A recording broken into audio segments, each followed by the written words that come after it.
Hello, everyone, and welcome to today's SANS webcast, 2023 SANS Survey, Threat Hunting, focusing on hunters and how best to support them. Sponsored by Anomaly, Cisco Secure, Corelight, Devo, and Lacework. My name is Mary Langolier of SANS. Today's featured speakers are Matt Fuchs, SANS Certified Instructor and Author, Josh Lemon, SANS Certified Instructor and Author, Josh Gamble, Director of Product Marketing at Corelight, and Stephen Morrow, Global Vice President of Solution Engineering for Devo. If during the webcast you have any questions for our presenters, please enter them into the Slack workspace at any time. Please note that this webcast is being recorded, and a copy of the slides and recording of this webcast will be available for viewing later today and can be found on the SANS registration page. And with that, I'd like to hand the webcast over to our presenters. Thank you very much, Marilyn. So that is us. As Mary already said, please just ping us in the discussions chat. We are there. So usually the person of us who is not speaking right now will monitor the chat. So if you got a very specific question to the other person, please just be patient and we get back to you. Thank you very much for joining. So we have the code of conduct here. So please be respectful in the chat. So it's a very recent development that in the webcast, we also have Slack chats going on, which allows interaction. We appreciate that totally, but at the same time, it also creates the risks, some additional risks. So please just treat everyone as you want to be treated yourself. If you didn't join the Slack channel yet, here is a short URL. I'll leave that on the screen. So it's sansurl.com/analyst-research-content. You will be asked for an email address and you can join right away. If you got any technical difficulties, there is a channel for that.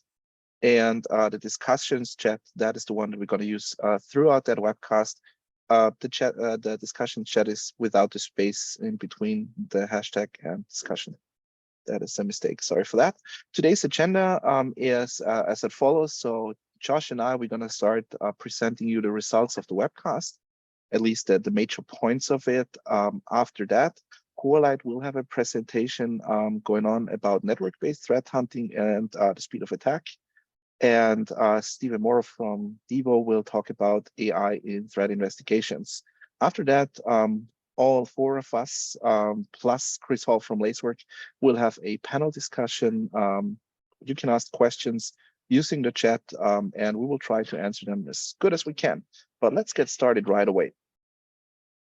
So, like always, we start with survey demographics. And this time there was a little bit of a surprise in there because by far the number one when it comes to the represented industries was government. That is kind of interesting to see that technology this time only comes in second. But well, interesting to see that market growing there that much. From the organizational size, we have a very good distribution again. So we do have a fair share of very large companies, but we also have smaller companies up to 1,000 employees. That gives us a very good picture of what is going up. And right now, I think even the smaller organizations have stepped up and started threat hunting right now.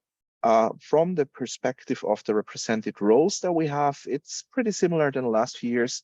So we have a lot of people that are technically involved in these processes, most likely like security analysts and security administrators represented. So we can assume that the technical expertise represented in these survey results will be accurate. Also, the SOC analysts, I guess, could contribute that very well.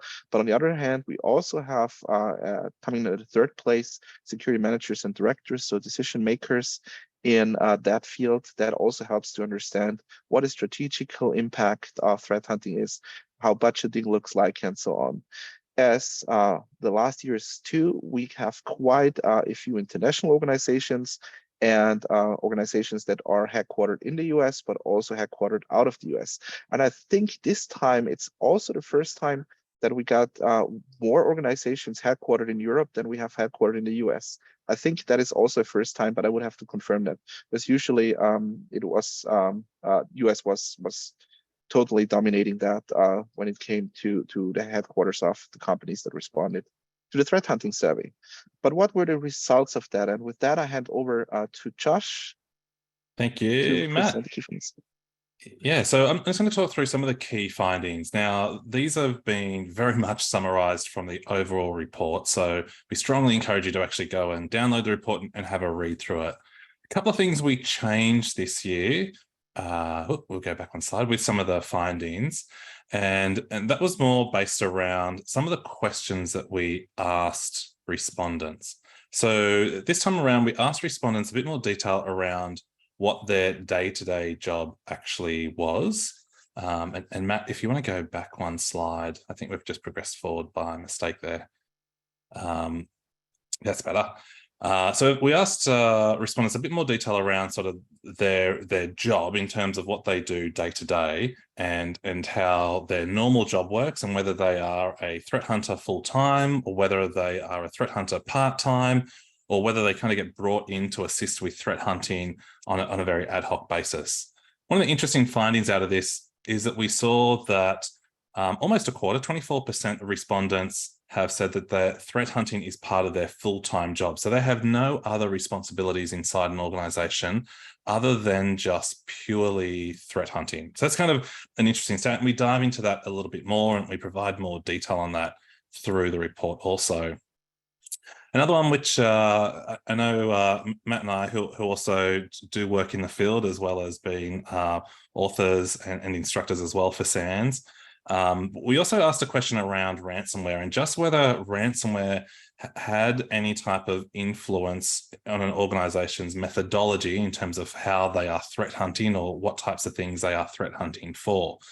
And we found that almost 70%, so 69% of organizations that experienced some type of ransomware attack, that had influenced their overall methodology from a threat hunting perspective. Now, that's not surprising. Ransomware has been a huge sort of news topic. So we know lots of senior leadership are very conscious of that. And it's also something that's been discussed more in boardrooms by organizations as well. Now, we have been asking questions around AI and machine learning for a couple of years now.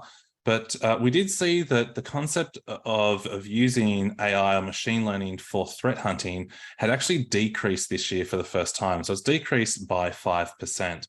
It's kind of interesting. Over the years, we've slowly seen that steadily increase. We haven't seen sort of huge spikes in it. We've seen it steadily increase. But this year, we started to see it actually decrease for the first time as well. So we're starting to see a bit of a trend, or possibly a trend away from sort of AI and machine learning in terms of it from a hunting perspective. And that kind of makes sense. Like threat hunting is very much humans looking for patterns that other humans have kind of made inside the environment. And that, of course, is what things like AI and machine learning are there to try to do and try to solve. But the ability to predict what a human might do, particularly when they come up against defenses inside an organization, changes on a very, very regular basis. So it can be a hard thing to predict. And maybe we're seeing some of our respondents start to lean a little bit away from that because they might not be seeing the full potential behind it. But then again, we do talk more about tools and also what tools are being used inside an organization. And Matt will talk a little bit about that later in a minute. Now, we're seeing about half of organizations start to do things like adapt their hunt missions based on the tools they already have. Now, this is something that I know Matt and I have been very passionate about when we talk to organizations or we talk to individuals about threat hunting. And that's very much that you should really build threat hunting from the perspective of all right, let's build a methodology around what we want to threat hunt for and why we want to threat hunt and the areas we don't have visibility for. So what is it that we need to do some threat hunting? Like, where are those areas inside the environment? And then really you should start to pick the tools that work best based on the methodology and based on what it is that you want to go looking for. But we're seeing about half of our respondents at the moment basically adapt their hunt mission. So basically adapt what they're doing for threat hunting based on the tools that they actually have. And that's kind of the backwards way of looking at it, which is not ideal, but we do understand that organizations may be limited by some of those tools as well. So it's kind of an interesting statistic we started to look at this year as well. Speaking of methodology, we're seeing that 73% of organizations have some type of defined methodology, which is wonderful that that's increasing. Sadly, only about 38% actually follow that methodology. So we're seeing organizations, I guess, start to mature down the right direction of doing something based on a repeatable and documenting what they're doing so that can be used over. It also means that when you've got a methodology, you can do things like start to look at performance against that methodology as well. But interesting, we're only seeing about 38% of organizations, or respondents rather, actually follow that methodology. So a little bit of work to be done in that space yet with organizations to slowly increase their maturity. We're seeing 81% of organizations measure their threat hunting, have actually seen an increase in their overall security posture. Now, we'll talk more about this in the intro that we've got here today as well, around some of the findings that we're just going to talk over quickly. But it's kind of interesting. We are seeing sort of a huge return, or organizations are seeing a measurable return when it comes to threat hunting and balancing that with what the benefits are from a security posture standpoint inside an organization as well. So that's great. It's great that people that are measuring it, or that are doing some type of measuring, you'll see that the detail on this is a little bit grey, which we'll talk about in a minute, but it is great to see that at least 81% of organizations are recognizing that threat hunting has a place inside their organization, and also has a net positive for the overall security posture of an organization. Some interesting statistics around what threat hunters are asking for more of, or what they're seeing as challenges. And again, we spent some time digging into what are the challenges that threat hunters are facing. And that's an interesting, it's an interesting read in that sort of section of the report that we pull out, because it means that you can kind of take that and look at those challenges, and hopefully, our hope is at least that organizations take that and go, all right, these are kind of the challenges that sort of the general populace are seeing when it comes to threat hunting. Do we have these challenges? Yes or no? And then if we do, how do we plan, or how do we try to sort of combat those challenges in the year ahead, or in the months ahead, to try to deal with those? Some of those are hard to deal with. Some of those are potentially easier to deal with as well. But as part of that, we're seeing 73% of organizations are basically crying out for more training or more skilled staff when it comes to threat hunting. And we'll talk about why that's important in a minute. We also have to ask some questions around leadership and what leadership's interest or involvement is when it comes to threat hunting. This year, we asked a kind of specific question around how engaged senior leaders were with their threat hunters inside an organization. And we saw that 78% of respondents have said that their senior leaders were either aware of threat hunting, which is always a good start. It's good to know that the senior leaders know where they're spending money when it comes to sort of people inside an organization, or tooling, or that the senior leaders are engaged in threat hunting as well, which is even better. Probably an area we kind of only just started to kind of get into a little bit this year, so potentially something we'll start to look into further next year. Cool. And with that, I'll hand back to Matt. Thank you very much. Okay, you got a few very interesting points in there. So I think threat hunting is going down pretty much the same road like the rest of the IT, right? On one hand, you have the very formal definitions, and on the other hand, you have reality, and those two don't go together too well. That's exactly right. It's just so right. funny to see that happening here too, because it's pretty new to see something like that happening, because before that, we didn't have that much methodology, so we couldn't compare it to reality, but now we do, and unfortunately, it's the same thing like for everything else. That's right. That's some very, very new things this year, right? So pretty cool. But let's look into the participants and what they do, because as we know from the last slide, quite a few people do threat hunt as their main job, but it's still something where people also have mixed responsibilities, which I technically believe could even be a good thing, right? Because whenever you do just one thing, you might get some fatigue out of it, right? It might become boring. You might find the easy route to something. So it's probably good for threat hunters to do incident response every now and then, and maybe vice versa. That might definitely help to improve the posture in both ways. And when you look at that, it looks like doing something in addition to threat hunting for the majority of our respondents is something that they sometimes do. And I think that sounds like a good mix. If you're always interrupted when doing threat hunts, that's obviously a thing that's also not good, especially when you have a good methodology that follows a certain procedure. We're talking about a time span of concentrated work. And I think then it's good if you don't jump around too much. But as you can see, we do have some people who are rarely ever disturbed when they do their threat hunts too. So that seems to exist.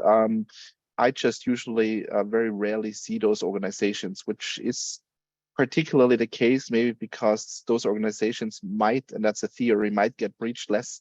And I usually don't get to see the best organizations, right? So as an incident responder, you get to see the ones that are probably not the best.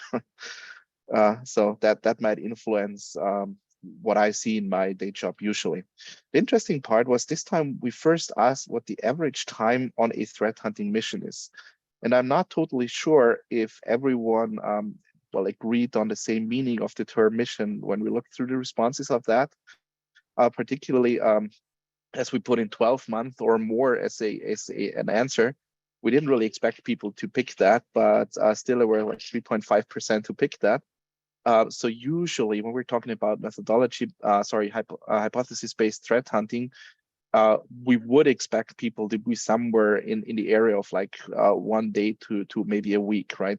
Forming your hypothesis, acquiring the necessary intelligence that you need, figuring out how you establish the visibility to apply that intelligence, and then getting back with the results, which might include a number of false positives, working on that.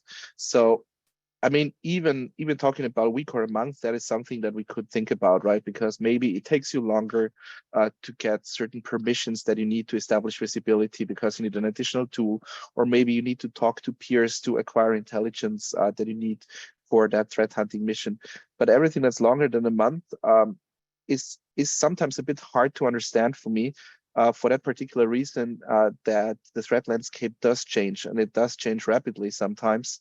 And for that reason, the longer you take for an operation, the older the data might be that you're working on, and the older the assumption you're working on might be. So it's something that's looking very interesting from a strategical level, why you would have threat hunting missions that last for a very long time, right? Because it's usually something that has smaller turnaround times.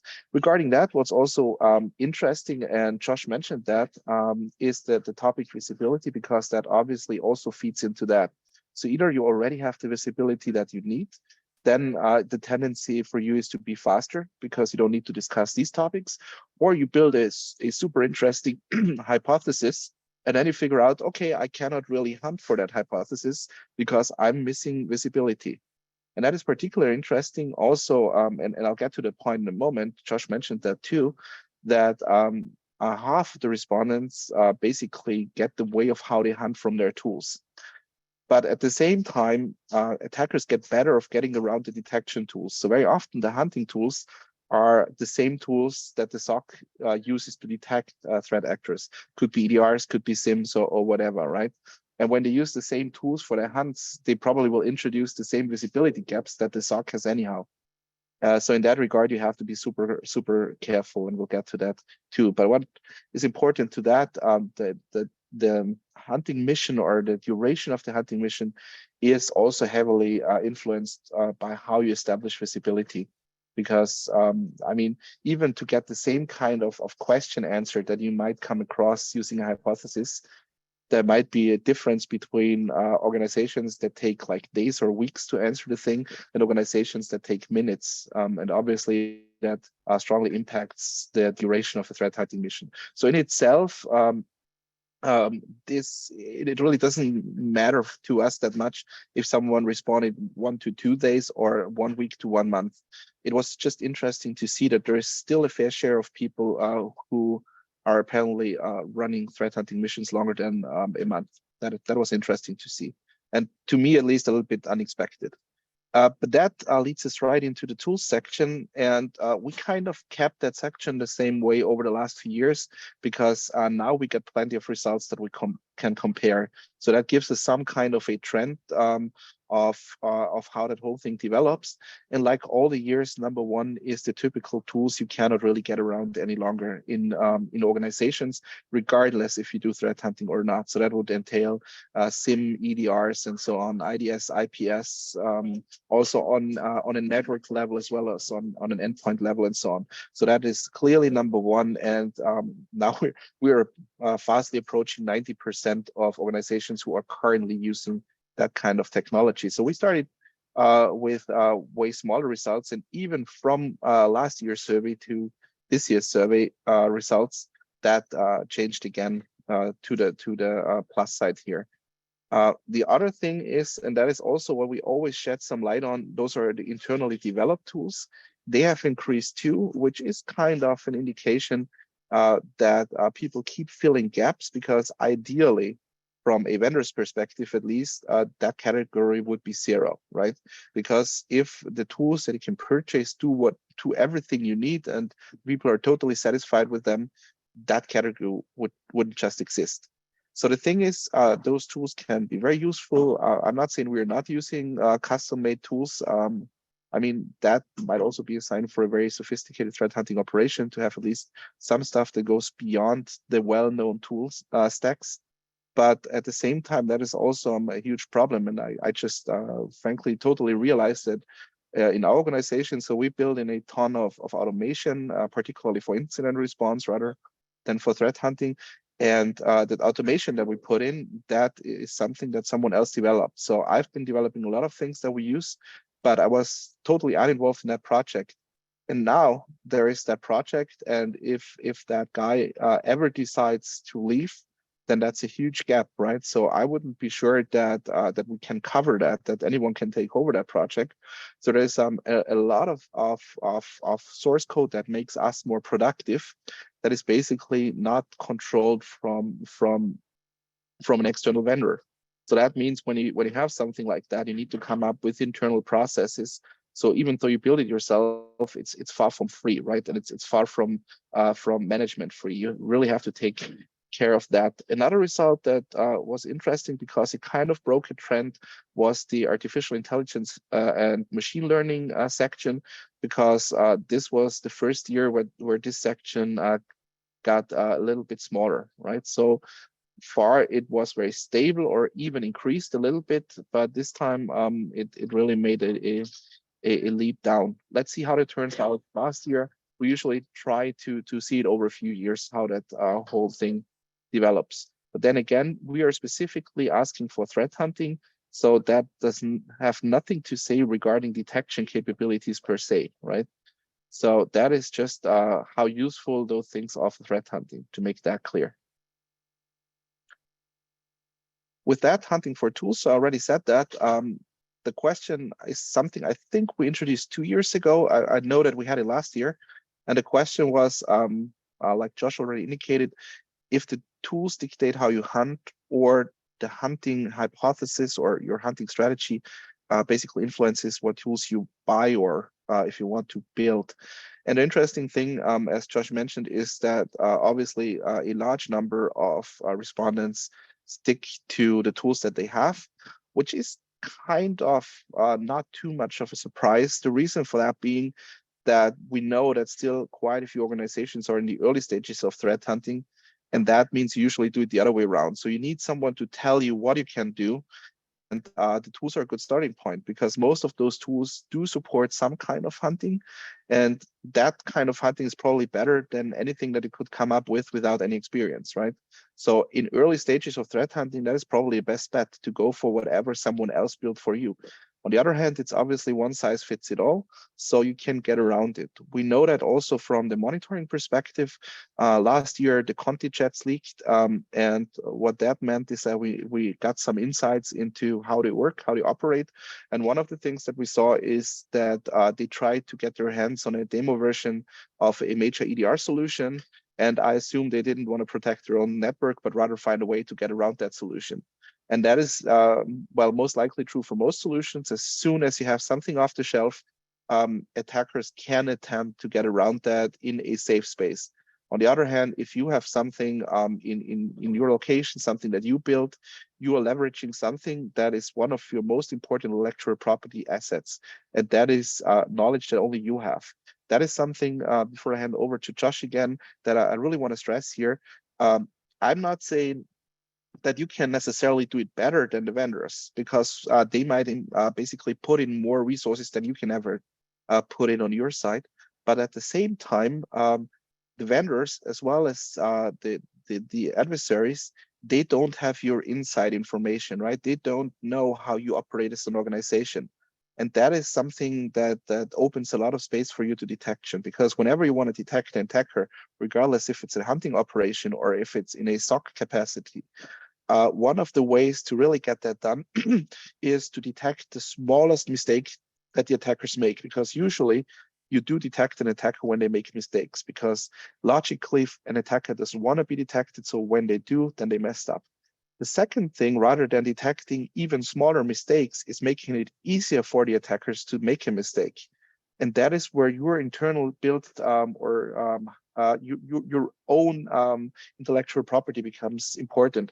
And I'm not talking about you writing your own AI algorithms or anything like that. What I'm talking about is just putting in some traps, right? That can help you, and you can do that side by side with the threat hunting operation. Even as easy as just putting in some honey shares, for instance, right? You put in a share and you just monitor if that share is going to be accessed, as no one has a business need to use that share. But on the other hand, attackers are scanning for open shares. As soon as you see a login, you either have an insider who is looking around for data, or you have an attacker going on. You didn't invest into anything super sophisticated. You just leverage the knowledge that if someone accesses that share, that must be an attacker, because no one else has a business need to access that share. But you cannot see that from the outside, and that is the little advantage that you have. So try to find those small advantages for you, because then you can work off that. Use whatever you get from those professional tools, but at the second place, also see how you can deviate from that a little bit. Just look a little bit from the left and the right from the detection those tools offer, and use that to basically give the attackers a chance to mess up, right? Because they believe they know how your tooling works, while in reality they probably don't. And that is what you need to exploit on the tool side to come out on top. With that, I hand over to Josh again. I was going to say, even following on from what you're just saying there, Matt, like I've even seen like some people that I've worked with who actually have two EDRs actually running inside their environment in the hope that if or in cases that I've worked on where the threat actor actually forcefully turns off one of those EDR tools, and then the other EDR tool is actually still there running, recording and watching what's going on. So it's kind of interesting to see how people are trying to counter that as well. Well, we do too. So yeah. Now you know one person more. Yeah. Okay, so we had a bit of a look at organizations that potentially do outsourcing of their threat hunting. We find this particularly interesting. Matt and I have both come from consulting backgrounds, although also from working internally as well. So it's interesting to see organizations that are handing over the role of threat hunting out to another third party to basically help with that or outsource that. So the organizations that are doing threat hunting that have outsourced it, we're seeing, just under 22% of those are basically seeking assistance from a third party to do outsourcing. And what we actually did this year is we took, because this is a question we've asked over the last couple of years, we actually took this and overlaid it together. So you can see on the right-hand side there, those are the statistics of organizations that have outsourced threat hunting. So from 2021, we're seeing that slowly decrease over time to this year's reporting in 2023. So it's interesting to kind of see that slowly decrease down. Now, we do kind of hypothesize why that might be the case, because we don't have direct feedback to all the respondents. And it's possibly that organizations are starting to become more mature. So maybe they're getting more comfortable with threat hunting themselves, or maybe they're becoming more mature with the tooling or with some of the staffing that they might have that actually enables them to start to do that inside an organization themselves. So we're seeing 63% of organizations that are doing threat hunting entirely themselves, all inside their own organization as well. Now, as part of this section of the report, and I'll kind of just give a bit quick summary here, and then we'll keep moving on. But we also dive into a little bit of the organizations that are outsourcing threat hunting.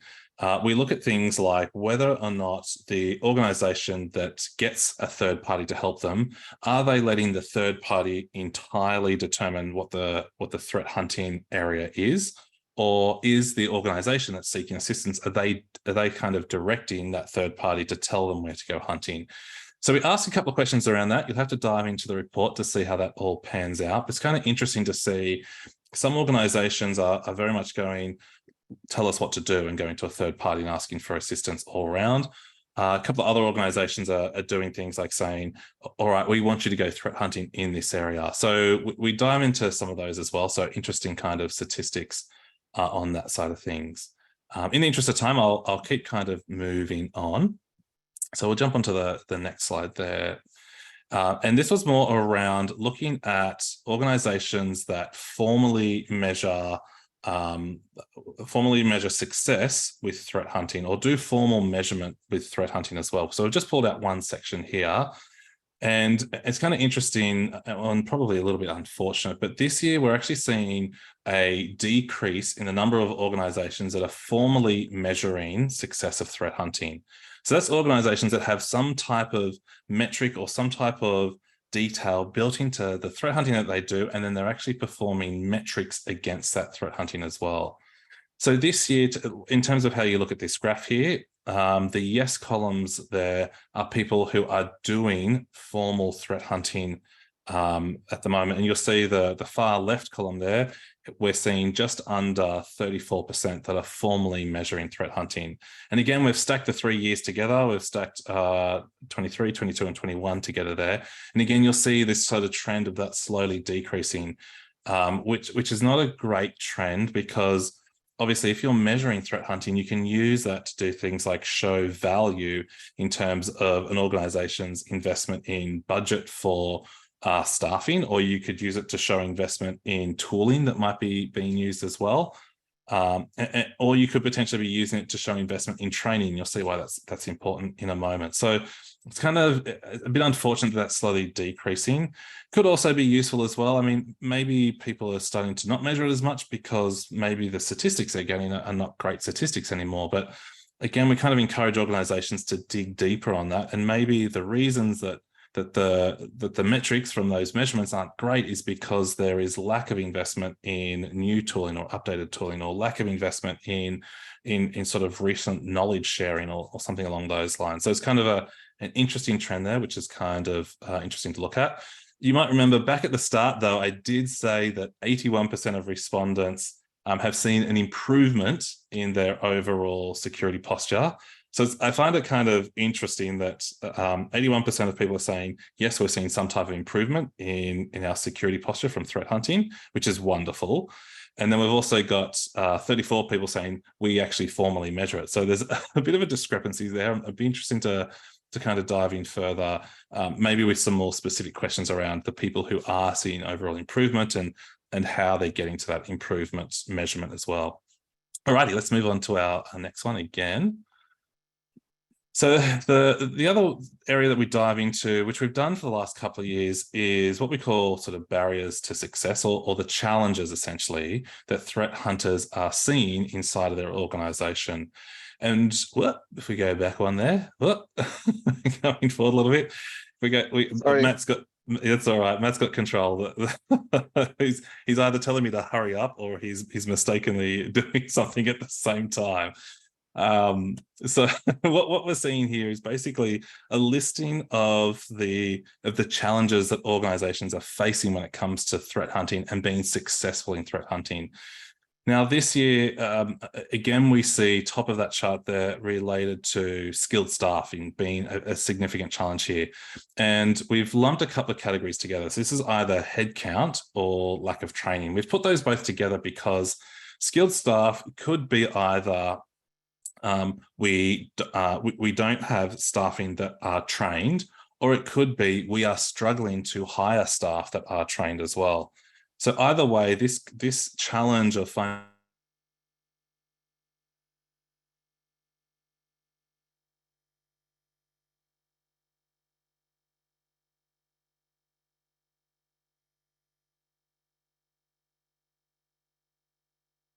here as well, particularly with the things around tools and technology.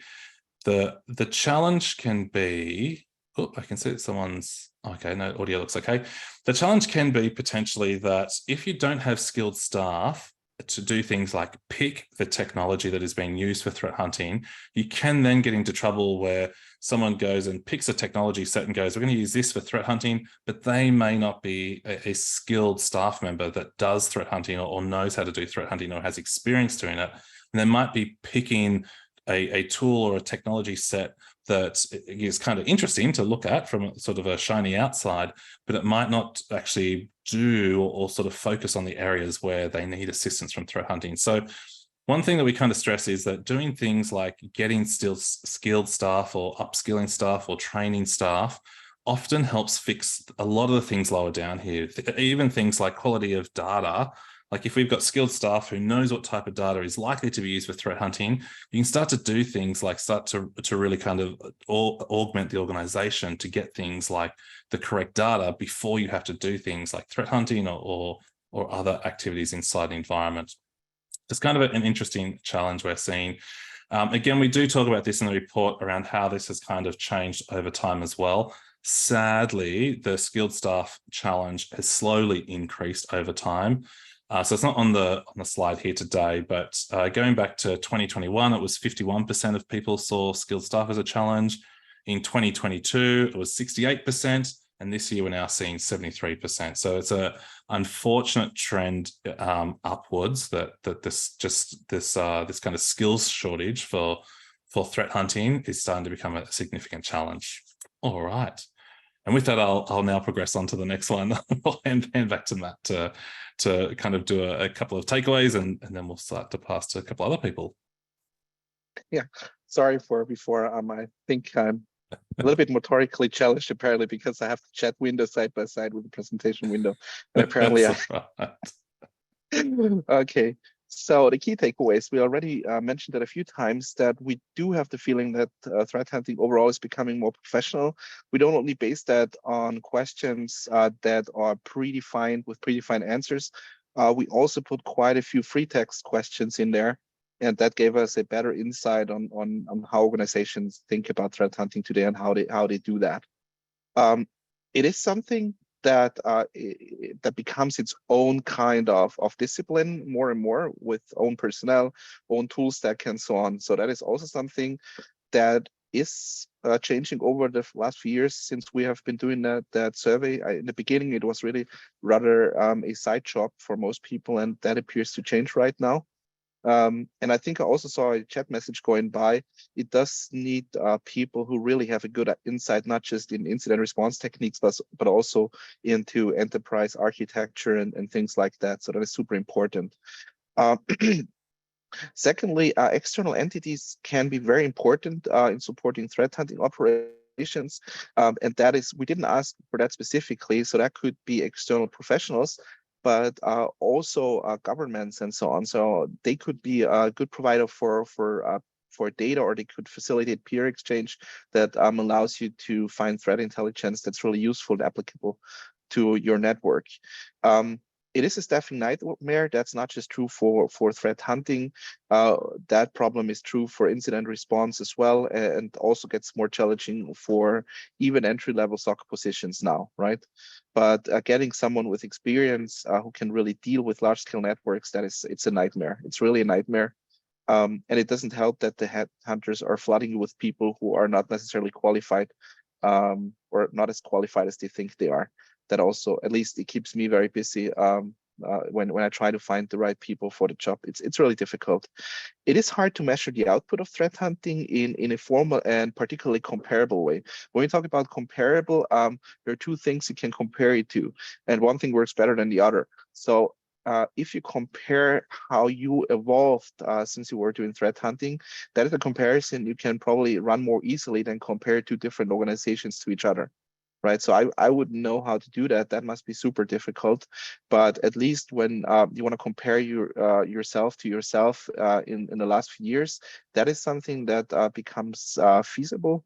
And I think that is also a good driver for the improvement of threat hunting overall. Because the people who do that, the people who measure threat hunting, they might basically feed back into the industry what works and what doesn't work so much in the different sizes of organizations.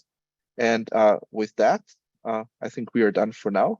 And then we can hand over. And I'm not sure if I can reassign control, or Mary, can you do that?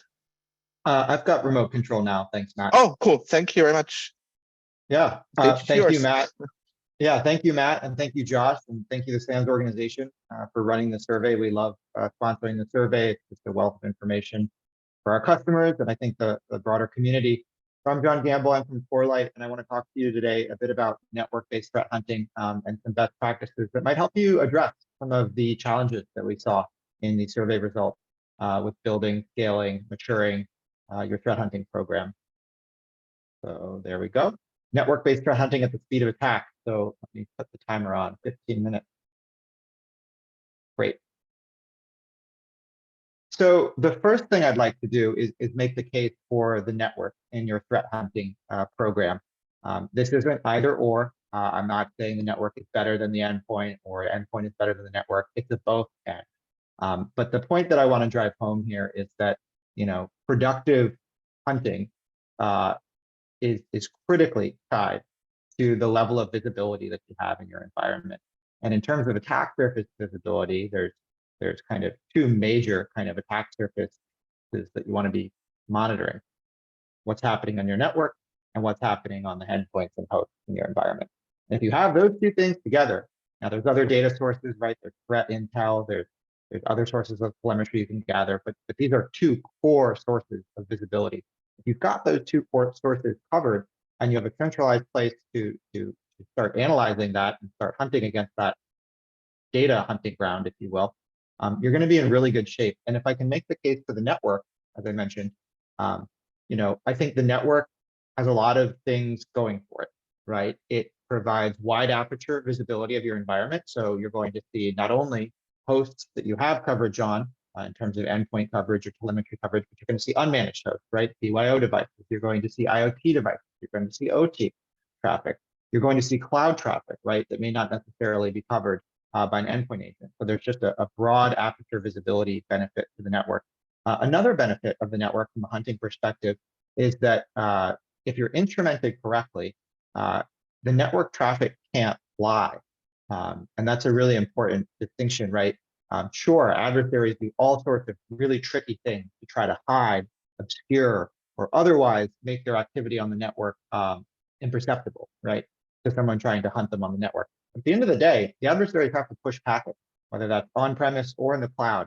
And if you're positioned to capture that traffic, you have an immutable, right, unchangeable record of what actually happened. And you've given yourself a shot at finding that trickery or deception as a hunter on the network. Contrasted with endpoints, right? If someone gets a zero-day exploit on a host, potentially compromises or evades the agent, right? The agent telemetry might not be reliable at that point, right? That's a scenario. And so, yes, there's great strength to the endpoint. You absolutely need great endpoint coverage there for hunting, but at the same time, don't overlook the network, I guess would be my point to kick off this discussion. So this is kind of a hunt maturity model we look at across our customer base globally, across 5 different dimensions, right? Data, rules, people and process, threat intel, and automation. But for the purpose of today's discussion, the survey results and time, I just want to focus on 2 areas: data, people, and processes. And again, I'm also going to focus with a network specific lens. So, but much of what I'm saying is equally applicable to your endpoint data sources as well. But I'm going to be talking about it from a network lens. So let's double click on data, people, and processes. So you saw this graph survey results earlier, a few minutes ago, but I wanted to bring it back up because to me, this is what we as a company and a team and a privacy professional or security professional, I want to help with these problems that we see here on the right that the survey results say are the problems that you on the line are probably experiencing today in your environment. And these are blockers or challenges to maturing, starting, advancing, growing, scaling your threat hunting program. And if we look at people and processes and data in terms of 5 dimensions of hunt maturity, I really want to hone in on what you see highlighted there in green, right? The number one thing that we heard in this survey that SANS ran was staff, people. People was the number one challenge, both availability and skill set. Process, right? Where, how, measurement, iteration, etc. Lack of process was another core challenge. Half of survey respondents said that was a challenge. Data, right? Quality of data, quantity of data. Data standards or lack thereof, right? Posing challenges. 1 in 3 respondents said quality or quantity of data was a problem. 1 in 4 respondents said lack of data standards or common data types was a problem. I'm not surprised to see these challenges. These are challenges we hear when talking to our customers globally. And let's double click on people, processes, and data. And my hope here is I can give you some kind of best practices and guidance in thinking about how to mature these 2 areas of threat hunting to address some of these challenges that you're seeing here on screen. So data maturity, right? A spectrum, beginner, intermediate, advanced. At the beginning of the spectrum, and again, I'm talking about this from a network-based data perspective, you might be getting network telemetry from wherever you can find it, right? It's ad hoc, it's opportunistic. You might be pulling in NetFlow, right, off of your routers. Great, good data source to grab as a first start. You might be pulling DNS server records off of your DNS server, right? But the visibility is, spotty, right? You get data where you can, and typically you're at the mercy of your networking and IT teams, right, to give you access to that data because they typically control the configuration and hardware on the network on premise and also the cloud, operations team in your cloud. So you are beholden to them to get that telemetry turned on. And best case, you get it turned on, there's still kind of large visibility gap. Intermediate, you're starting to instrument your visibility, right? You as a security professional are starting to think about visibility strategies. So that could mean turning on traffic mirroring in your AWS instances, right? And trying to analyze traffic there, for example. You're starting to get comprehensive visibility. The data is starting to be clean and kind of, unified in its structure. So it's not, you're not spending so much time manually trying to correlate 2 disparate data sources. You're hopefully finding more data that talks well together from different sources. And then advanced, right? A dream that is perfection is unrealizable, but even the best companies are striving towards this dream and constantly improving upon it, which is truly architected visibility with complete holistic traffic monitoring capabilities that is clean and structured, right? Because as a hunter, if your data is dirty, and by dirty I mean timestamps are using different formats from 2 different data sources, right? Well, that's work for you as a hunter, right? Now you need to correlate those 2 different data sources to even answer the fundamental question that you're posing of the data. That's dirty data, right? That's extra work that slows you down. It makes it challenging to hunt. In a world where those 2 timestamps are unified, right, or the data sets themselves are interlinked, you've given yourself a tremendous advantage. And so this is kind of a spectrum of data maturity on the network. And I would, encourage you to think about where you are. And many of you are going to be right there at the beginning. That's totally okay, right? There's many organizations that are dealing, with data challenges, quality, quantity of data, lack of standards. But think about how you can advance to that next step. And I'm going to give you some practical guidance there. And guess what? Like, you're not alone. This is a common challenge, and it's not surprising on the network, right? Because many organizations, when they're getting started, are opportunistic about network visibility, and they're basically taking the data exhaust, if you will, from network devices, right? And in many cases, this data exhaust coming off of these devices was never built, was never purpose-built for security use cases. It was typically built for IT and networking use cases to troubleshoot, performance tune, et cetera, networking, right? Now, it doesn't mean it's not helpful. Security teams certainly can and do use these data sets, and you can actually hunt. It's a bit of a hyperbole to say you can't actually hunt on these logs. You absolutely can. It's just not an ideal situation when you're sitting there trying to correlate 2 different data sets, or begging your networking team to turn on logging on this particular satellite office so you can get DNS server records back from that satellite office, right? That's the challenge of the status quo for many organizations. The solution, for time, I can't go into great depth, but there is an alternative here, which is, holistic network security monitoring. There's a variety of tools. I'll talk about one in the open source in a second that you can use to drive this holistic network traffic monitoring. But this is the alternative, right? From a network visibility to drive hunting perspective is, holistic traffic monitoring. And the quote you see here on screen is an interesting one. It's from Rob Joyce, who at the time led the TAO group, which is the Tailored Access Operations Group. So this is the US offensive kind of cyber group they hack, right, on behalf of the nation state. And he was saying what keeps him up at night from thinking about his nation state potential targets, right, and the defensive side of the equation. He would be concerned if the defenders and the hunters on the other side of the game were holistically monitoring their traffic, right? That's what keeps him up at night. And if it keeps him up at night, you better believe it'll keep your adversaries up at night. And I think it's a great illustration of the power of instrumenting holistic traffic monitoring across your environment as an input into your threat hunting journey. So I mentioned a tool a second ago. I'll talk to that tool verbally now. There's a great open source security tool called Zeek. It used to be called Bro. Today it's called Zeek, Z-E-E-K. And it is a open source network security monitoring tool that can give you, once deployed, that holistic traffic monitoring capability. And what you see here on screen is just a small example of what it can do, right? This is the DNS log for this tool you see in the top. And on the bottom, I've appended an example of a DNS server record. Well, why am I showing you this? The first thing you notice is that there's a delta in the amount of data you're getting, right? Back to my point earlier, many network security data sources aren't actually designed for security teams. They're designed for operations, monitoring, troubleshooting, etc. There's useful data in those logs for sure for security teams and hunting, but there's often more data that you need as a hunter, right? As a security professional that isn't contained in those logs. And this is a great example of it, right? DNS traffic, voluminous, super noisy, super critical to business operations. Attackers love hiding, abusing, and otherwise manipulating DNS traffic to attack your organization. DNS data exfiltration, for example, is a great use case example of that, where they're actually stealing your data out through DNS requests, which your team looks at and might say, oh, those are outbound DNS requests, better let them through, right? That's the kind of thing. You need to know the full text of the DNS query and the response getting back to identify things like data exfiltration. A good example of where the difference between holistic, comprehensive network security monitoring versus ad hoc can help you in your hunt journey. The next steps I would recommend here, right?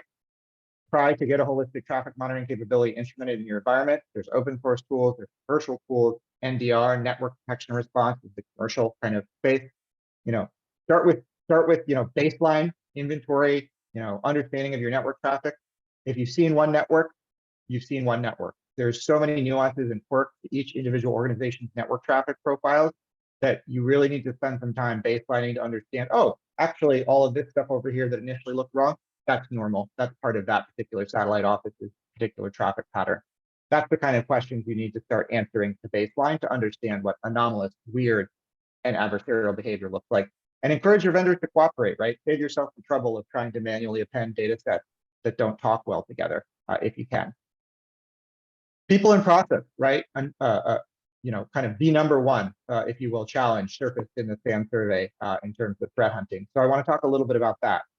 Same kind of maturity graph, right? Beginner, intermediate, advanced, right? You start out, hunting is a hat that somebody wears among many hats, right? You're resource constrained, you're doing security things, you might be doing IT things, those two roles might be shared depending on the size of the organization. Threat hunting is a task, a function among many. All the way to the advanced end of the spectrum, right? Fortune 100 companies hire elite, teams out of other places, right? Governments, for example, who used to attack other, nation states, they get that expertise, they bring it in-house, they hire these elite teams of threat hunters. It's a very sophisticated kind of far right spectrum behavior here on the maturity curve. But in between there's a journey, right? It can move from a task or a function to a role, right? That's a big step in your organization if you can afford to have someone full time. But it truly only takes one curious person with time. I do believe that. I've seen that repeatedly to actually start threat hunting in a meaningful way in your organization. If you can find one curious person who's willing to learn and give them the time to do so, you can actually drive meaningful threat hunting kind of activities in your organization. And guess what?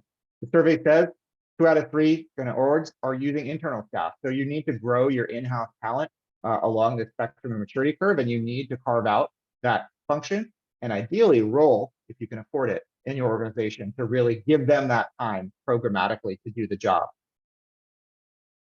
Where to hunt though, that's often where people get stuck, right? I've got some person with some time and an interest and curiosity and a desire, but where do I possibly begin threat hunting, right? Again, I'm looking at this from a network-based perspective. I dropped this in the Slack chat. So if you go over there to the vendor resources, I put a copy of this. This is our free threat hunting guide, network-based threat hunting guide. It is 30 pages of goodness. I call it our $1 million asset that we give away for free. It came from the minds of former threat hunters from, large Fortune 500 companies, 3-letter, 4-letter agencies, right? They brain dumped their learning expertise and knowledge from prior roles into this document, and we're giving it away for free. It's a network. It's a way to think about how to approach the network and threat hunt, and it gives actual practical technical guidance. And so to those organizations that say, lack of process is a challenge, I would encourage you to check out this free resource. It's useful beyond our commercial product. It's a great resource to think about how to approach the network from a threat hunting perspective. And it's a great way to train yourself, right? It's also mapped to MITRE ATT&CK, right? Importantly. So methodology and process is a challenge in threat hunting. Where do I start? How do I measure? How do I sequentially do my work, right? The guide that I just showed you, we've mapped to the MITRE ATT&CK framework. You can actually go through the attack framework using that guide and conduct your threat hunt programmatically. But we've actually gone one step further. We created, let me go to the next slide. Oh, here's a quick example. I mentioned DNS data exfiltration earlier. This is that example realized in a screenshot, right? This is you're sitting in Splunk. You could be in Elastic. You could be in Devo. You could be in any number of end user platforms.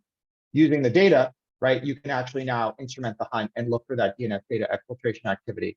We provide that guidance in that free guide, map to MITRE ATT&CK, and here's how you would instrument it. But we actually went one step further, and we built Sigma rules, which, if you're not familiar, are kind of a open standard YAML kind of signature standard, and we put them in the SOC Prime marketplace for free. And it means you can take those 75 plus rules and translate, and they immediately translate into your SIM environment, right? That's the beauty of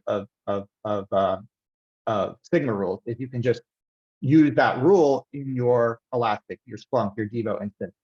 We've actually written those rules mapped to the threat hunting guide. So we've taken it from training, concept, mapping to actual production. You can just take those rules and start using them in your environment. You don't even need to craft the queries yourself. So we've made it very, very easy, I think, relatively speaking, to get started on your network-based threat hunting journey. So really quick, and then I'll turn it over. Corelight, we make an open network detection and response platform. It's open core, right? Zeek, which I mentioned, that open source framework, is a core part of our commercial platform, as well as Suricata, an intrusion detection system, and IDS open source project.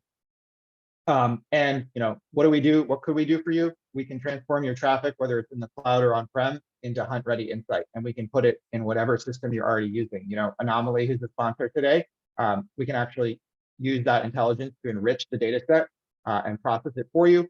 We can send it downstream to any tool you have almost in your environment, such as Devo, who's also a co-sponsor of today's broadcast. So we're very flexible, and we can take your raw traffic and turn it into hunt-ready insight for you. So with that, I'll turn it back to the next speaker.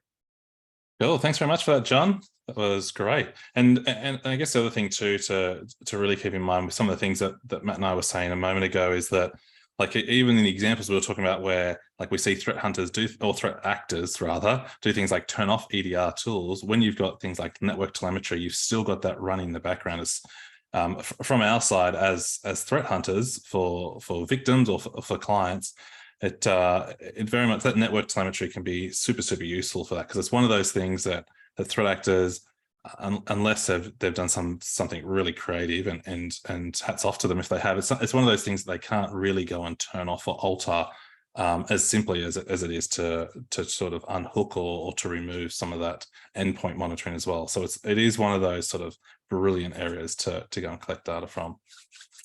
Nice. All right, with that, I think we've managed to get control over to Stephen now. So we'll hand over to him. So this is Stephen from Devo.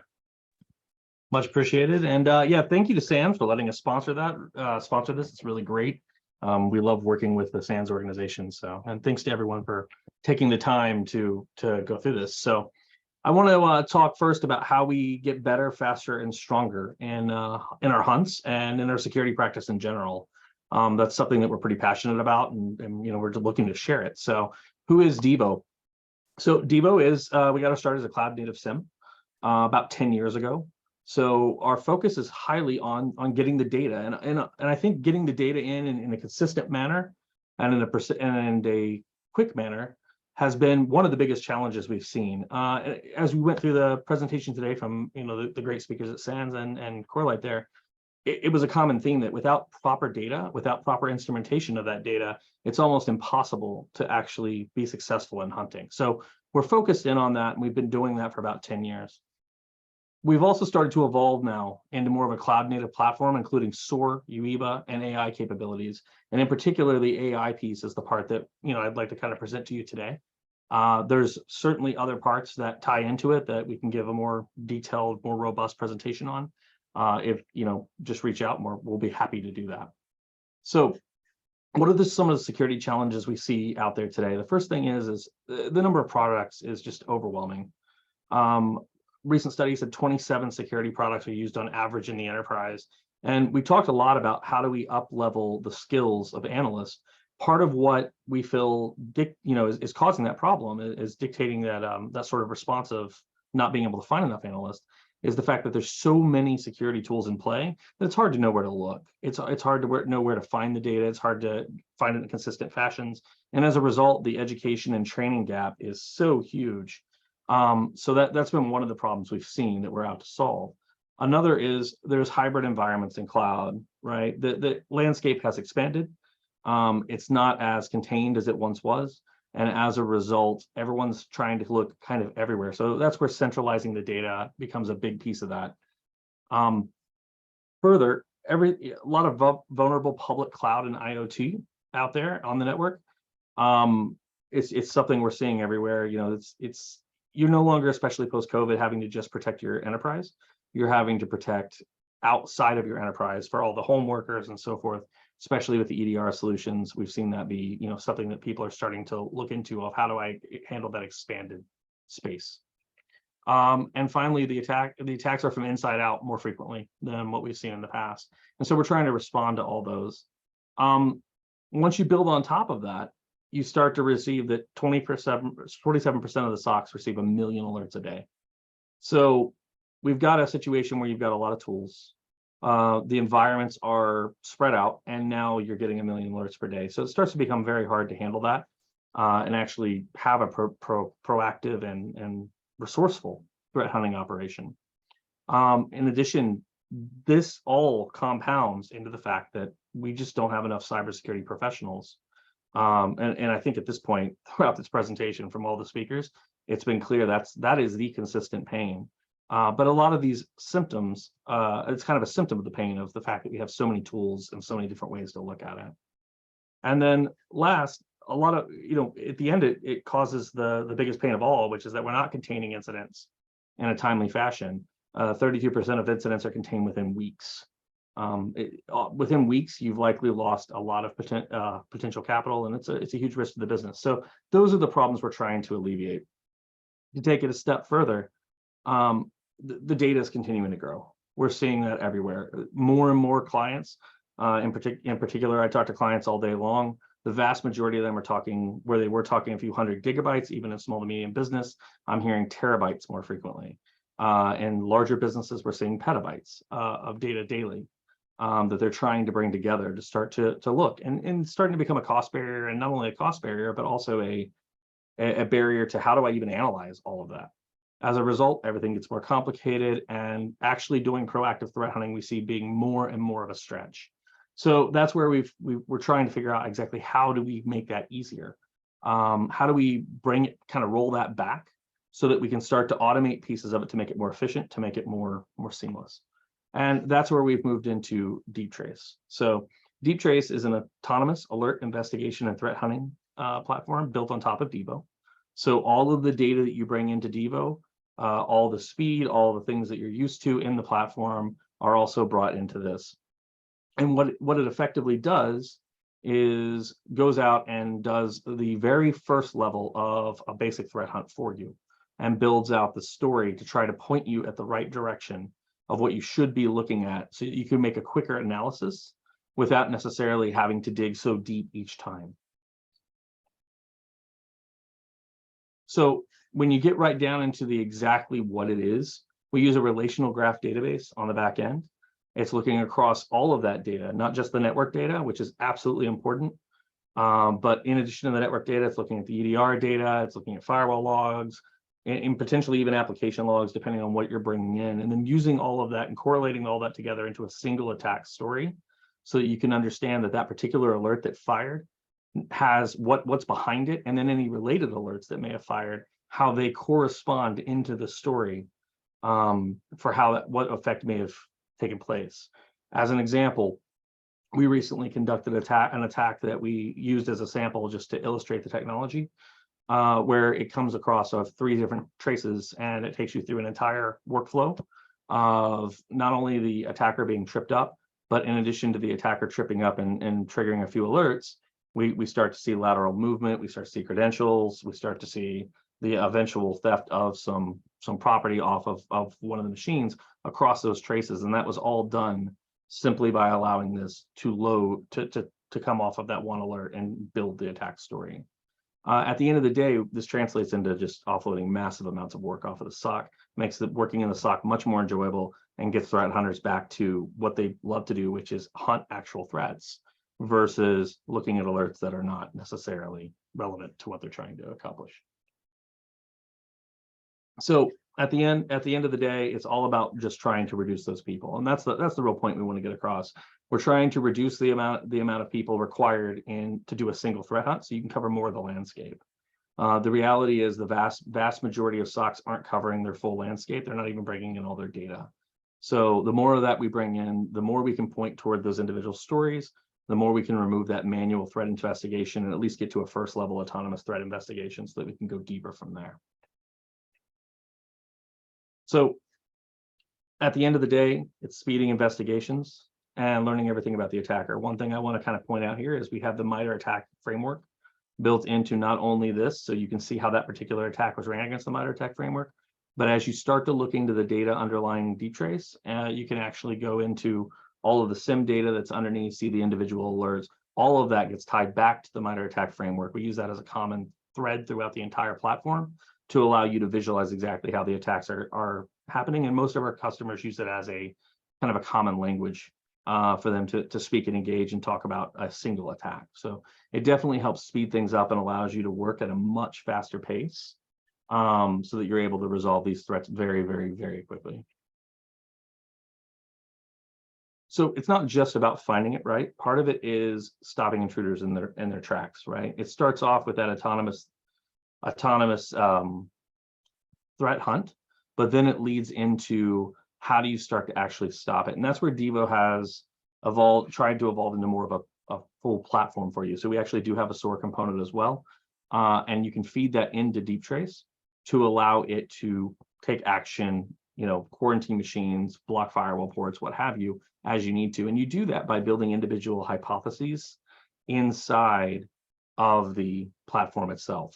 It allows you to make everybody a hunter, right? So you can actually take people that maybe haven't worked in a particular technology as much and start to try to roll some of that knowledge into them by working with the tool, and the fact that they're working with one tool now in one way, and it's just a lot cleaner.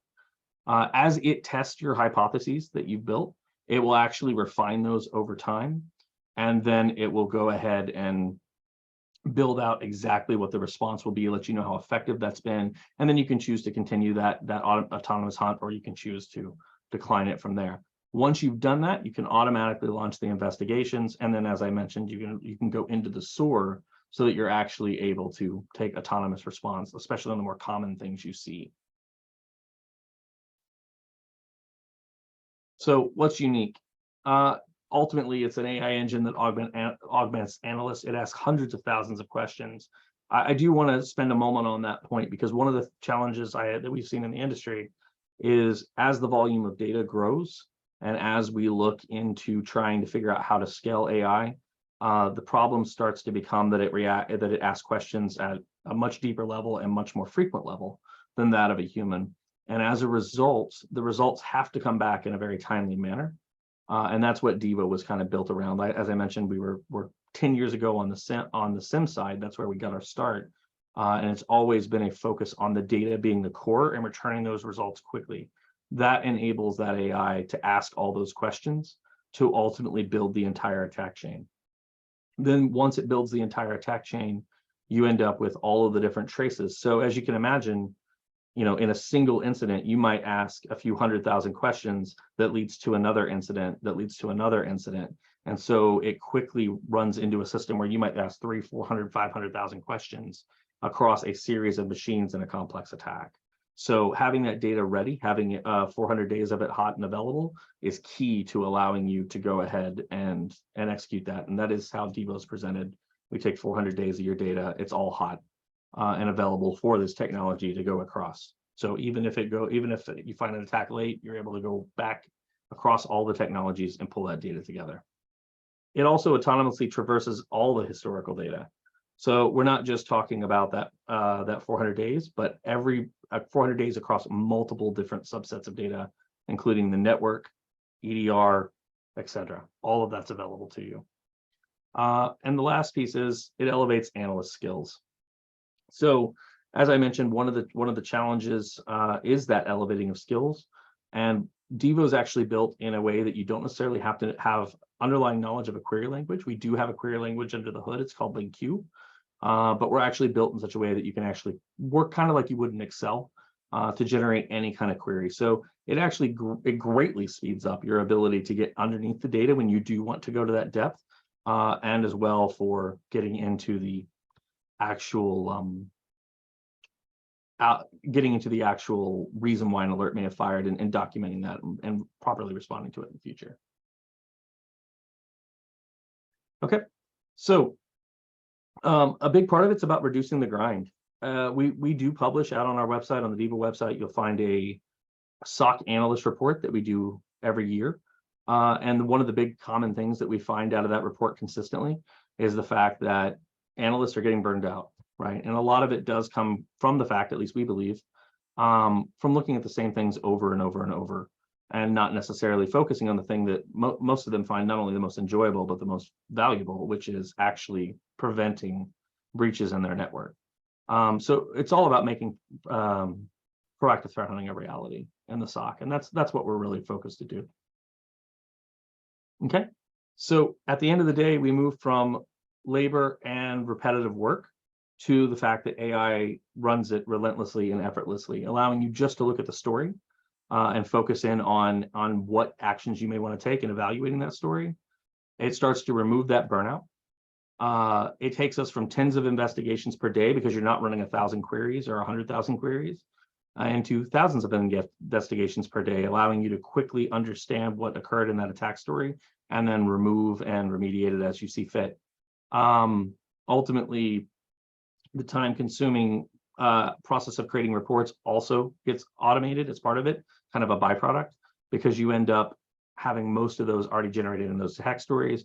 You can easily output those, send them management or response groups as needed to communicate what may have happened so you can prevent it in the future, and give ultimately scale exponentially across your org. So appreciate everybody's time. I think at this point we're handing it over.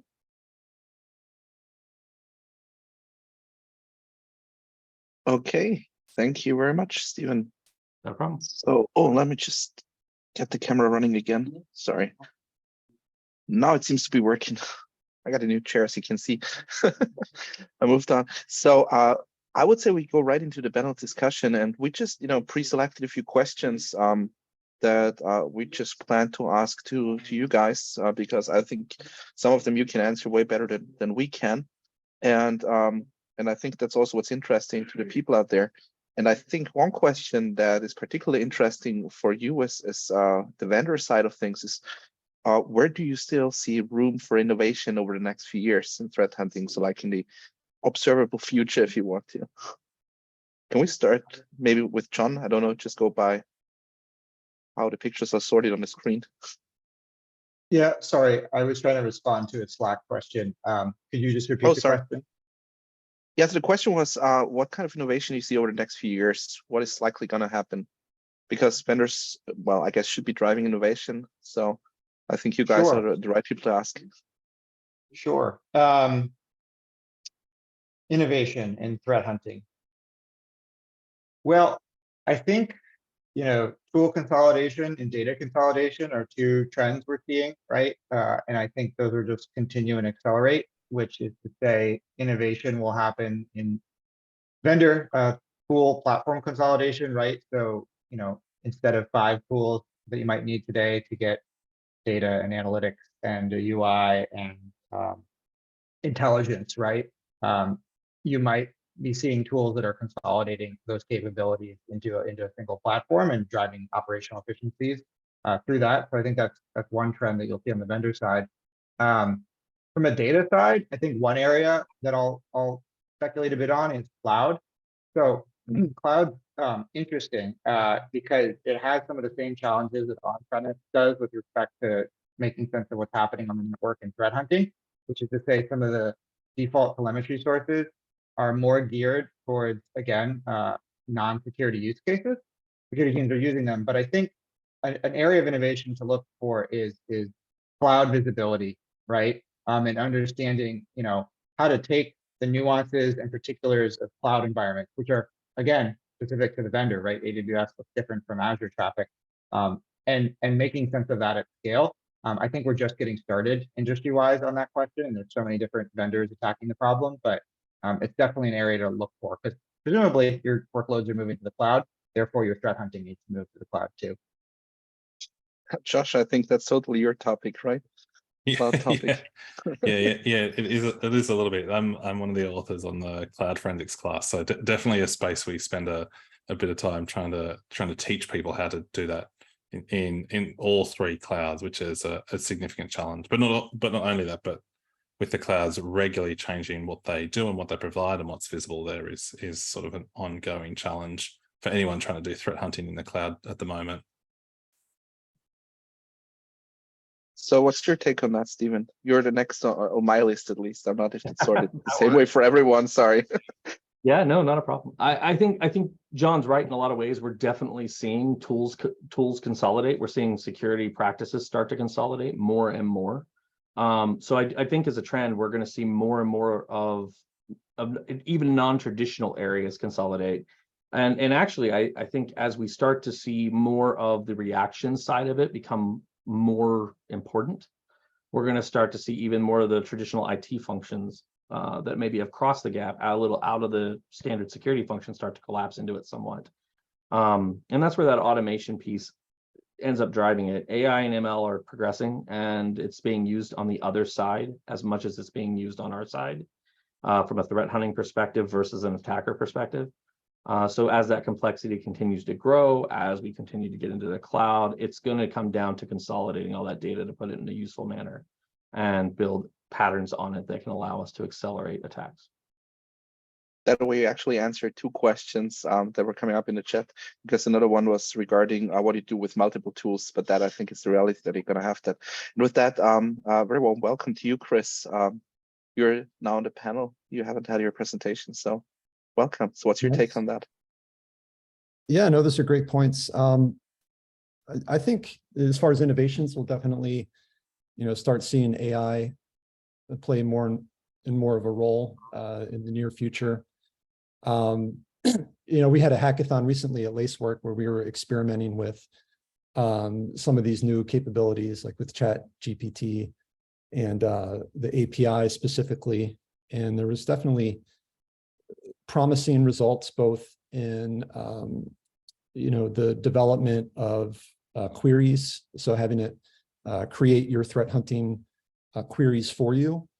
I think there's a little more evolution that's needed there, but it was kind of interesting, seeing what some of these AI tools can do, and also if they're properly trained on whatever schema you're using, then they can definitely be useful. Of course, do need to be careful when using tools like that, especially APIs on your own data or customer data, right? Because that's a whole another can of worms, from a privacy standpoint. But yeah, I definitely think AI will be more central in a lot of these threat hunting technologies in the future.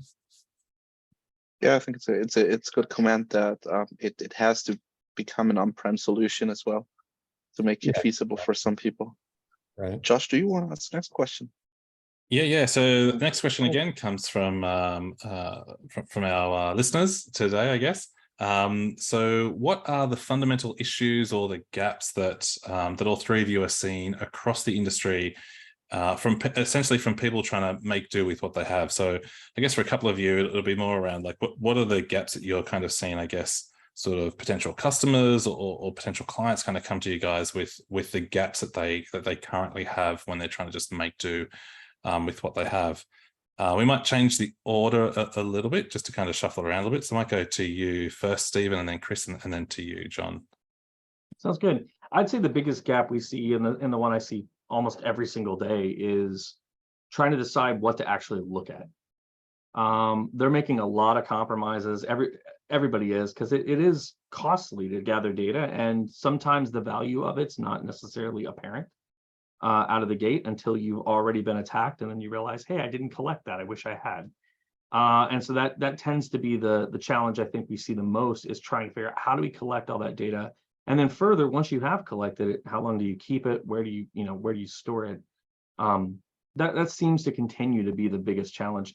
There's just so much data out there, and it's just growing every day. Yeah, definitely. It's definitely one of those challenges, or definitely a question I get, I think, all the time, without fail, whenever I'm teaching any of the SANS courses at the moment, is how long do we hold data for? It's like, well, how long can you afford to hold it for is usually the question that really comes up for a lot of people.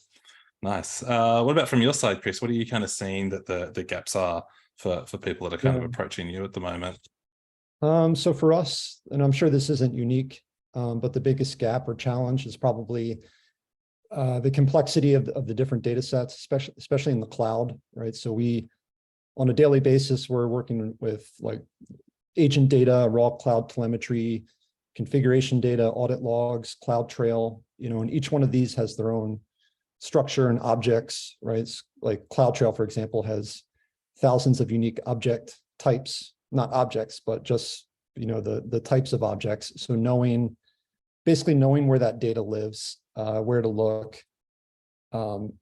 Another challenge, I guess, that goes hand in hand with that is, the size of the data sets, which, ties into the whole data retention as well, right? Because we have, some of our customers have petascale data sets, right? So, how do you effectively hunt in something that can be, really computationally expensive to do so. So that's a big challenge. We've had to kind of get creative as far as tackling that. Yeah. And then last but not least, I would say like siloed data. So I'm sure with other organizations that have, customer data, every environment is an island, right? So how do you effectively like find trends and anomalies within different data sets? For us, we have to basically do data engineering every time we want to find something across the customer base. So that's definitely a gap as well that we're dealing with. Yeah, that's exactly right. And also, I guess, on that sort of the cost of computationally like searching through quantity of data as well, it's kind of this question of, all right, let's go hunting, but how far back do we want to go hunting for certain things as well? Because running that query might kind of take an hour, depending on the quantity of data and the length of the time you want to go backwards in to look at that also. Yeah, exactly. And it also makes you think twice about your inputs, right? So like, if it's going to be expensive to query an IP address, you want to make sure that IP is a bad indicator and not, something that can generate false positives. So that's right. Yeah, I guess it's usually about that time that people kind of go, all right, well, do we really need this data? And it's kind of that point that people start to like mistakenly trim things out to kind of make their searches faster, but then realize they kind of need that data potentially later on. yeah, Nice. What about from your side, John? Yeah, I'll echo kind of the data point. You know, I think we see a lot of organizations where the security teams and individuals on those teams are basically serving as a human ETL layer, right? Doing that data engineering to enable searches, to append data sets, to connect systems that don't talk well together. And it's very valuable work, but there's an opportunity cost to that work, right? If you've got a talented security professional on your team who's serving in some capacity as a human ETL layer, you know, ideally you can actually, you know, move beyond that with tools and technology and let that person do more strategic kind of project, you know, instrumenting capabilities over here, building automation custom to your environment, right? Those kind of activities, we see a lot of customers, and that's why they come to us initially. It's like, hey, I'm spending way too much time just getting my arms around the data. I'd like to do other tasks. So we're definitely hear that, definitely a challenge. The other one specifically, I'll give an example of related to network is just encryption. So, you know, most of your network traffic is encrypted in an organization. So what do you do about that? Well, decrypt where you can, where it makes sense legally, policy, cost-wise. But everywhere else that you can't, you need a strategy there, right? You can't just bury your head in the sand and say, well, I can't hunt because it's encrypted. There are alternatives out there. There are different ways of thinking about the problem, right? EDR can certainly help here in this equation. But I'd say, you know, don't bury your head in the sand. And attackers love to use encryption to obscure and otherwise evade their activity. Yeah, for sure. It's one thing. I know I definitely say to people that you very much need to embrace encryption. It's definitely not going away anytime soon. So it's definitely something you basically have to embrace. And I mean, like exactly what you said there are ways to kind of deal with that. Like there are some very cool things nowadays around looking at encrypted traffic and looking for indicators from things like certificates and how those sessions are initially set up across that encrypted traffic as well. And it's kind of amazing now. I think until people start to dive down that rabbit hole a little bit, they don't realize that there's still a lot you can do with encrypted traffic. And some of it is extremely handy. Some of it is actually very fast to kind of fingerprint and then actually search for it than it is to actually take a full packet capture of that encrypted traffic anyway. Yeah, if I could just add one point, is it's a perfect example. We had one customer, right, who SSH traffic, that's encrypted. But through analytic technique, they're able to see that that was actually a human typing over that SSH connection versus a server-to-server communication, which, given other contextual clues about that particular activity, raised some alarms internally. And so, yeah, there's just a ton of insight you can squeeze without break and inspect. And people continue to push the envelope of what's possible. It's cool to watch. Yeah, that's exactly right. Nice. All right, Matt, I'll hand to you for the next question. Yeah, sure. So that's going to be a not so technical one, but I think we sort of have to talk about that too, because one of the biggest issues that people saw with our topic was that they're lacking the personnel. They have no clue where to get the right people, and that holds them back.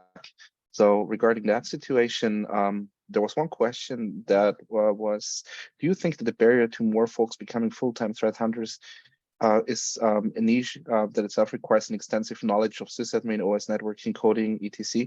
So not like an entry-level role or one for the faint-hearted? Well, it's better than IR at least. At least you got some weekends off, right? True. That's Not so many on advantage. calls. Yeah. Getting a call out in the middle of the night to do a threat Yeah. hunt. Usually, hopefully not. Otherwise, you've got a planning problem. That's right. Yeah. But what's your take on that? So maybe start with Stephen. I think. Do we ever start with you? Yeah, we Sorry, do. we're missing. Oh, sorry. Then Chris, maybe. I think Yeah, you're sure, I'll next. take that. What's your take as an industry expert? Yeah, that's a good question. I think it definitely helps to have knowledge in those disciplines, especially coding. But for the other ones, like having a background or a sysadmin background or networking background, I don't really see that as a prerequisite.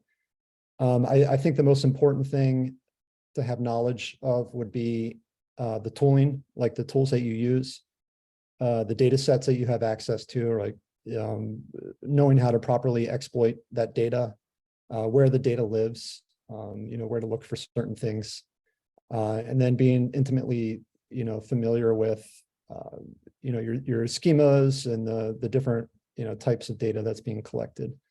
And then if you have a pretty solid foundation there, then you can basically take, any kind of third party data source, like an Intel feed or some internal analysis or some intel from a blog, and then maybe use that as inputs to the threat hunting process.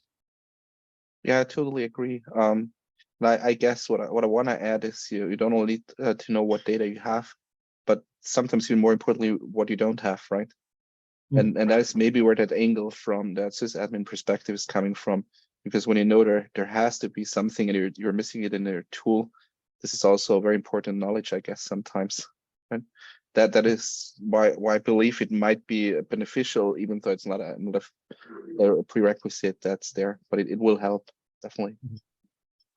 So how about we continue with you, John? Yeah, I think you saw it in the survey results. 2 out of 3 organizations, the talent coming from inside. I don't think you're going to be able, in most cases, to hire your way out of this problem. You're competing with very large organizations with very big security budgets for very limited talent pool. You're going to have to grow your talent in-house from a hunting perspective, and that means making time for learning. It's not just making time for hunting; it's making time for that person or persons to learn how to hunt. And there's just I think there's a wealth of great free resources, right? SANS has, so many courses as a SANS member that you can attend. YouTube is a fantastic resource.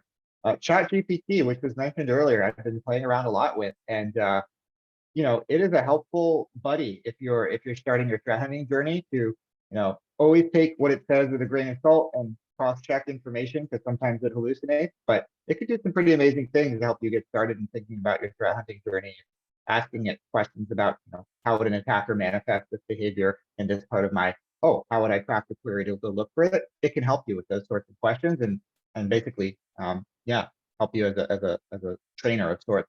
But I'd say just avail yourself of the amazing resources out there on the internet and coursework on threat hunting, but you have to make the time to allow that person to learn. I think that is something that has been becoming very obvious recently, that you had some very big players who just hired people so no one else could hire them. So that is probably true for our industry too. So I'm not aware of any specific case, but it's very likely that this is what happened too. So handing over to you, Stephen. Sure. Yeah, I agree with the points that have been made. I mean, hiring internally is going to continue to be a trend. I do think as a whole, it's a lot of trying to figure out how we can kind of reach across into other disciplines. As we move into automation, being able to reach into people that are maybe coming in an early network admin type function and other functions to encourage them to take a security focused role is something that I'm seeing some of the larger organizations do, but I don't think it's being done en masse. So I think that's probably the biggest thing that we need to do. The most successful threat hunters that I've encountered are people that have a somewhat wide background, and that there's just no substitute for experience and taking the time to learn those technologies. And the only way you can do that is by reaching across and pulling them into a security interest, sometimes even late in their career. You're on mute, Matt. Sorry. Thank you very much. So I think it's your turn again, Josh. Yeah, to kind of echo some of the things that I mentioned there as well, with the whole concept of training and trying to get people internally to kind of come up. One thing for organizations never to forget is that, like, there often is this inherent skill of like having sysadmin and OS and network knowledge that goes with it, which is part of that question that kind of came in. But also consider people in those fields already in the organization as well as potential candidates for threat hunters as well. I mean, that's one less thing you need to train them on. If they know the network inside out, that's one less area you kind of need to skill them up or train them on as well. Okay, our next question, which is more around sort of how someone would sort of start a threat hunting program or where to kind of begin with that. So the question from one of our attendees is, the thought of threat hunting can be overwhelming. So what would be the best way to get a threat hunting program started for an organization? Maybe the other way to kind of think about this too, for I guess some of our panel members, is what are some of those minimum things to get going when it comes to threat hunting that that you guys have seen in the industry, or you've seen from clients, or seen from customers? What are some of those bare minimum things that people really need to consider to get threat hunting started that you've seen from your side? And we might rotate it around again. We'll go John, Stephen, and Chris this time. So we might kick over to you first, John. Sure. If you're going from 0 to 1, Yeah, hard. just 3 things, right? Data, a person, and a thesis, right? That person has a thesis about how they might be being attacked or exploited, and now they have the data to go try to validate whether or not that behavior is occurring in their environment. What that could look like in practice, right? That could be, a SIM with, EDR telemetry coming into that SIM for your managed devices, and a thesis about how those logs and telemetry might manifest from the attacker perspective. Could mean network, but you need a place to analyze the data, and you need a person with the time to go look for it, and the thesis. And I would say, don't try to boil the ocean. Don't try to eat the whole elephant from day one, right? Start small. It's okay to start in one corner of your environment. But you know what? For this next month, I'm just going to look at this kind of traffic or this class of attack, right? I think a lot of people get intimidated and think, well, I can't possibly threat hunt across my entire organization. I don't even have that telemetry, or I don't even know how that world works over there in cloud. I get it. You can start small and grow, and just make sure you're communicating with the rest of your team. One of the best threat hunting teams I've ever gotten to observe, were really good at cross communicating, and they use the common language of MITRE ATT&CK. So when they were talking with the vulnerability team over here, right, the threat hunting team, which was 2 people, they were using the MITRE ATT&CK framework, and they were sitting down with their broader security team on a regular basis and saying, okay, let's look at the board, right? We're covered over here with these technologies, this patch coverage. We're over here, right? These are the areas we're hunting against right now, and they could kind of speak that common lingua franca of attack management. So I would say that's another important step. But again, person, data, place to look at it, and a thesis. You can start your threat hunting journey tomorrow. Nice, very, very good. That's good. What about from your side, Stephen? Yeah, I think everything John said was pretty good. So I'm actually going to take a different angle on it, because that was pretty comprehensive. That's a big piece of it, getting the data and getting the people, and that's probably one of the most intimidating pieces. But I think one of the other intimidating pieces of getting started is actually, how do you communicate back to the business and show them the value of the program? It's one thing to go and execute on it technically. We all love that. We all want to go do it. But ultimately, I think as you're building that initial program and you're trying to think about how you do the actual hunt, a big piece to factor in is, how do I communicate the effectiveness of this program upstream so they can see the value to the business? Because ultimately, security is a cost center to most businesses, unless you're in security. So proving that value consistently and in a simple way is key. And particularly on the simple part, because it is a complex topic. We just talked about all the expertise it takes to enable a threat hunter to be successful. As you can imagine, most executives in a company probably don't have those expertise. And so being able to bring the value of that program up is a big piece in being able to get it started. Yeah, that's right. And it's also something, again, echoed in the results from the survey that we saw this year as well, is around measuring what you're doing with threat hunting and making that measurable assessment, so that you can then hopefully start to do things like get investment, which again is like the second biggest barrier that we're seeing respondents say. Perfect. All right. And over to you, Chris. Yeah, I would definitely echo that, the sentiment on the data. I think knowing your data is probably the most important thing. So first step, probably just define your current level of visibility, whatever that is. Do an inventory of your data sets and the gaps. And then once you've defined that, then you can start compiling the various like tactics and techniques that you want to hunt for. So Lacework, we found a MITRE ATT&CK framework to be really useful for that. So it's a good way to kind of organize like your tasks at a high level, and then you can kind of drill down on each tactic and look at the various techniques, and then compile the different artifacts that you want to search for. And then you also measured the the measurement or quantifying the success of it. Yeah, that's really important as well, especially if you're if your threat hunting is actually driving your detection engineering, which is the case at Lacework. And in doing that, it's actually it's very straightforward to measure, right? Because you can look at the true false positive, true positive, ratio in your detections that have been derived from your threat hunting. Nice, that's great. All right, we've probably got time for one more question here. So I'll kind of again feed this back into the panel as well.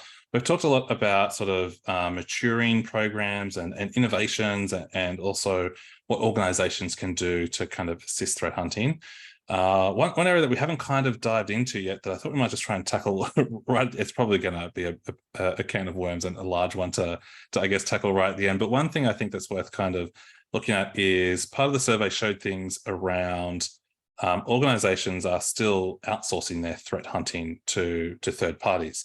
So what are the things that you would encourage organizations to ask third parties when they're doing outsourcing? So those organizations that don't necessarily have the skills in-house to do it, when they go to a third party to ask them to do a threat hunt inside their organization, what do you think are sort of the two or one question that they should ask or should make sure that is part of their scope when they're going out to ask those organizations to assist them with threat hunting or to perform threat hunting inside their environment? And we might rotate again. So we'll start with you, Stephen, then go to Chris and John. So just help me clarify the question a little bit. So you're asking what? Well, here, can you clarify it for me? Because I don't think I followed. Yeah. So we saw in the survey, and this is kind of a combination of two questions that kind of got asked by attendees, is that there is a portion of people outsourcing threat hunting where they're essentially saying, consultant X, please threat hunt inside my environment. As the organization going to consultant X, what should they be asking consultant X in terms of making sure they get a thorough threat hunt or that they're going after the right areas inside their organization? Got it. Thank you for that. Sorry for that. So yeah, that's all right. It's all good. Looking internally or looking externally for people to help, we see that in a lot of our prospects. Probably, I would say at least 30% are, at least from my experience with our products, are working with external partners. One of the reasons that I think they end up looking more internally is one, maturity. They start to mature over time. And we've talked a lot about how the analyst has to have all these background, and having internal knowledge helps drive success. And it's very hard to take an outside vendor and drive that level of internal knowledge into them, especially when they may be working on multiple accounts, right? Not necessarily just your environment, but others. So as a result, I think we've seen some turn in for that. So I think there's a bit of a maturity curve there. I also wonder if it's not the entirety, right? I've seen more and more people outsource, say, for instance, the response side, but not necessarily the detection side, where they're keeping part of it in-house and not the other part. So as you go through and you look at those outsource groups, you need to look at, can they do the full stack? Can they do the part of the stack you care about? And then what tooling are they comfortable with? I think earlier, I think it was you, Chris, who mentioned that, understanding the tool is critical. And so understanding that the tools they use are also meshed with what you're trying to build internally, super important. Nice. Yeah, that's good. I like that. That's a good kind of comparison around organizations that are slowly maturing, where you're right, they're doing detections internally and then they're getting third parties to help them with those areas that they just haven't matured in yet. What about from your side, Chris? Yeah, as far as threat hunting specifically, I'm of the opinion that it should probably be completely in-house because no one really knows the data better than the employees. I think an exception to that would be if the vendor can offer tooling, like to help better exploit that data or aggregate it. But tooling aside, I would say I would also ask the vendor what data sources they have access to. So if the vendor's not offering any tooling and they don't have access to data that you don't have, then I think that would be the most important detail I would want to ask about. Yeah, that's good. Yeah, I mean that's you're exactly right there with, like, if they're not providing sort of better tooling and better data sourcing or better threat intel as part of aiding that threat hunt, what are they providing, or what are they bringing to the table for that? Nice. What about from your side, John? Yeah, +1 to what was said, and if I'll add one other thing to that list, it's probably measurement. So we saw in the survey results that year over year, reporting of we are measuring our threat hunting efficacy is actually decreasing as a measurement mechanism, but that manual measurement, I think, came out in the survey results as a clear trend. We are manually measuring the self-survey. So if you're outsourcing your threat hunting, you know, I agree with the sentiment expressed earlier. Ideally, you keep it in-house because, again, you've seen one environment, you've seen one environment. It's really key that someone knows you well. But if you are outsourcing, make sure that the measurement aspect, how are you going to measure this program? Is it aligned with my goals? You're going to need to justify that outsourcing too, right? Is your measurement going to be able to justify the spend to my boss or to the other parts of the organization? Because if it isn't, you need to get that aligned before you start engagement with that. So I think the last thing I'll add on measurement too is just, I meant to add this earlier, you know, going out and looking for something, hunting for something and not finding it is not a failure, right? There's value in going and disproving that certain activity exists in your environment, right? Hey, I looked at these 5 areas of my environment for these types of behaviors. And this past week, I validated that these behaviors don't exist in those 5 environments. That's valuable information. That's not a failure, a threat hunting failure. So when you're thinking measurement, you're thinking about talking to your outsourced, you know, threat hunting team, think in those terms too, right? Because, you know, coming back with zeros from a hunt could optically look bad, but that's not actually a bad thing. There's tremendous value in disproving the existence of something here. Yeah, that's exactly right. Even with even some of the recent things I've seen, threat hunters go after are those kind of vulnerable, like legacy pieces of software inside the environment, where they go, all right, well, we know that this ransomware crew is actively sort of exploiting this that's publicly facing, and going back to your CISO and going, look, we didn't find that threat actor that's exploiting that anywhere, but also we didn't find any of the vulnerable software that they're actively exploiting as well, which is likely why we didn't find that threat actor as part of that threat hunt as well. That is definitely a good news story. So people, as you said, people shouldn't be afraid of going back and saying, hey, we didn't find anything, but this is good news because it also means we don't have that vulnerable software or we don't have that inside our environment. Nice. Well, look, thank you all very much. I'm going to hand back to Mary Lynn now to close it up. It's been great chatting to all of you. Matt unfortunately had to drop off. He was just about to board a flight, so could have been pretty entertaining watching him sort of do the last couple of questions, I think, in the line getting on an aeroplane, but that's kind of part of the life of doing incident response as well. So I hand back to you, Mary Lynn, but thank you very much to our panel members today. Thank you so much, Matt, Josh, John, and Stephen, for your great presentation, and to Anomaly, Cisco Secure, CoreLight, Devo, and Lacework for sponsoring this webcast, which helps to bring this content to the SANS community. To our audience, we greatly appreciate you listening in. For a schedule of all upcoming and archived SANS webcasts, including this one, please visit sans.org/webcasts. Until next time, take care, and we hope to have you back again for the next SANS webcast.